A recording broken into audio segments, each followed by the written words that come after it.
if the orbital velocity of a planet is given by v equals to g to the power a m to the power b r to the power c, then बच्चों orbital velocity v जो है, अगर आप dimension देखें तो v का dimension क्या हो जाएगा, v is velocity, velocity is L T minus one and it is equals to g to the power a।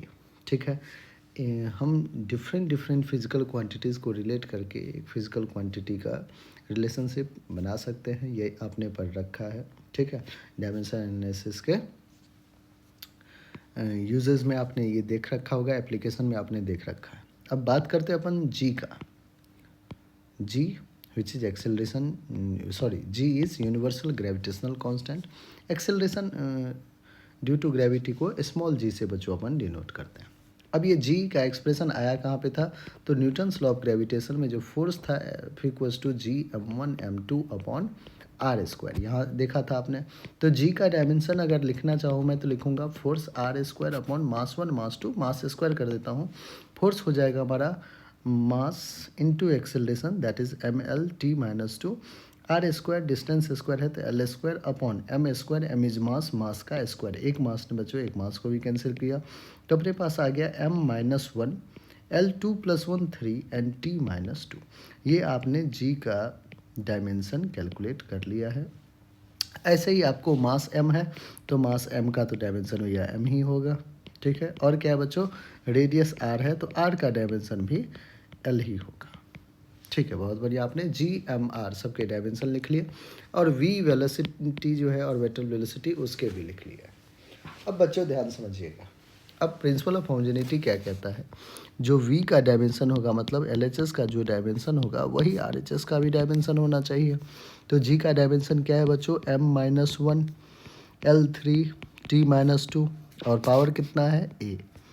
अब आइए m कितना है, m तो डायमेंशन m ही होगा, पावर b, और r का डायमेंशन है l का पावर है c। आइए बच्चों कंपेयरिंग कोफिशिएंट अगर अपन करें, comparing powers of LHS and RHS।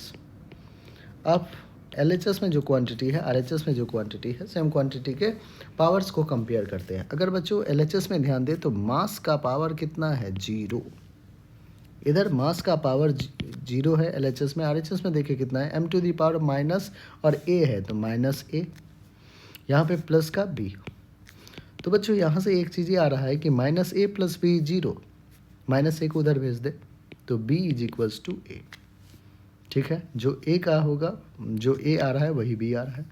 आगे बढ़ते बच्चों, l कितना है, l है LHS में 1, RHS में देखते हैं, RHS में है 3a प्लस का l to the power c भी है 3a प्लस c।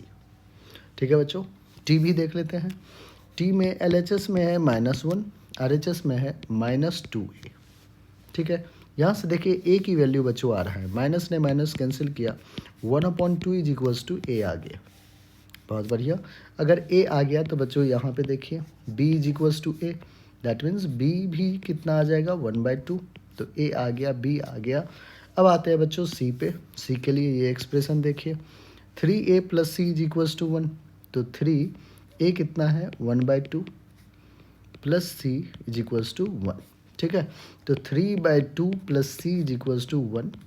अब अपन क्या करेंगे, c इज़ 1 माइनस 3/2, तो 2 माइनस 3 दैट इज माइनस 1/2 आपका c आ गया है बच्चों। a b c सब के सब आ चुके हैं, a 1/2, b 1/2, c माइनस 1/2, तो 1/2 1/2 माइनस 1/2 अपन ढूंढते हैं एक बार, 1/3 है, 1/2 1/2 माइनस 1/2, b बिल्कुल बच्चों आपका करेक्ट आंसर है, 1/2 1/2 एंड माइनस 1/2। आई होप बच्चों आपको हर एक स्टेप अच्छे समझ में आ गया होगा, कैसे सॉल्व करते हैं वो भी समझ में आ गया है।